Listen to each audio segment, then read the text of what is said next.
Dati raw ay hirap hagilapin sa picture si Paolo Abilino o either mahirap siya makunan ng picture kasi nga parang sinasabi nga nila na mahiyain.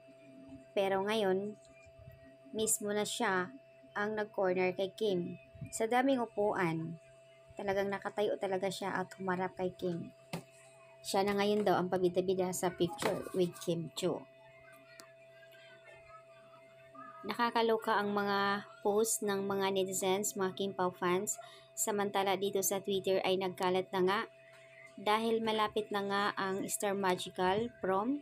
Sino kaya ang magiging partner ni Kim Chiu? Hinala ng karamihan na ang magiging partner raw ni Kim ay si Paolo Abilino.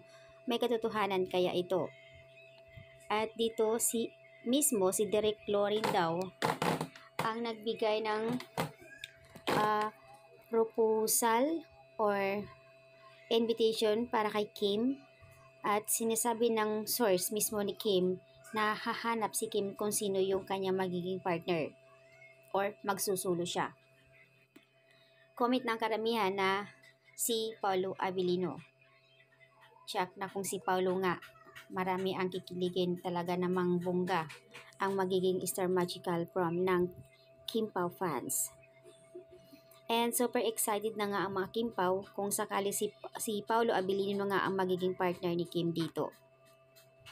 Inaantay ng karamihan at syempre naman lalo na ngayon ang lakas nila sa social media. Lalo na dito sa Twitter kung saan nagkalat din ang mga photos nila kuha ng WWSK at linlang mga photos nila and behind the scenes sa kanilang WWSK. Ang laman halos ng balita ngayon ay Kim Pao. Lalo na doon sa TikTok, yung kuha nila ng WWSK, ang bilis lang, hatak views talaga, million agad. Ganon sila kalakas sa social media. Lalo na si Kim sa 8 Showtime, grabe. Hatak ang viewers, lalo na pag nagbigay ng jokes. At isa pang tanong ng mga netizens kung matutuloy nga ba kung si Kim ang next searcher para doon sa Especially For You. Dahil nga ay pabor ang mga netizens dito sa 8 Showtime para kay Kim. Pero wala pang update si Kim kung papayag nga ba siya. If ever nga kung papayag si Kim, sino-sino nga ba ang magiging partner niya dito? At syempre naman, doon siya sa mga ex. Wala atang batang